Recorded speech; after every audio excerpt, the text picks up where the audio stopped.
Anong decision mo ngayon, Dennis? I still have other children that I can concentrate with. Kung hindi na nila ako matatanggap, hindi ko na rin matatanggap that yung treatment na nangyari. Kasi ang feeling ko, dun sa March 18 dinner, kaya akala ko that was a reunion of love Ang feeling ko, the welcome that I had dun sa dinner na yun was so lively and maganda, masarap. And then sabi ni Chloe, I want you to look good. So ang feeling ko, dun sa I want you to look good, Papa, on that day. Kahit ikaw, sabihan ka ng anak mo nun, anong ibig sabihin nun? You look good as a guest ba? Yun ba ang dating sa'yo? Ano talaga yung feeling mo na ikaw maghatid sa altar? Yes, because of those words. Okay? Mga 8 ng umaga, I message Chloe. Sabi ko, I'm so happy for both of you. Love, more love. Chu.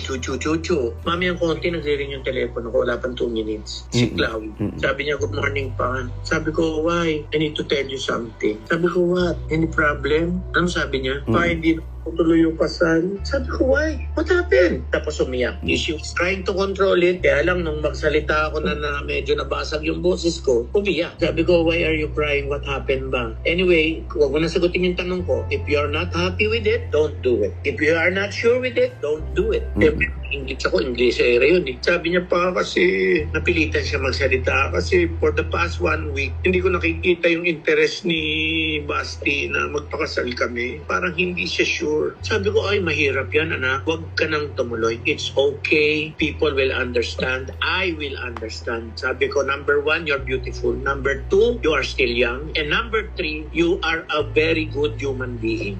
Cry and then move on. Huwag lang magpakasal. Huwag mo lang ituloy. Oh, sige, Papa. Okay, thank you, Papa. Binaba. Hindi na ako nakapagsalita.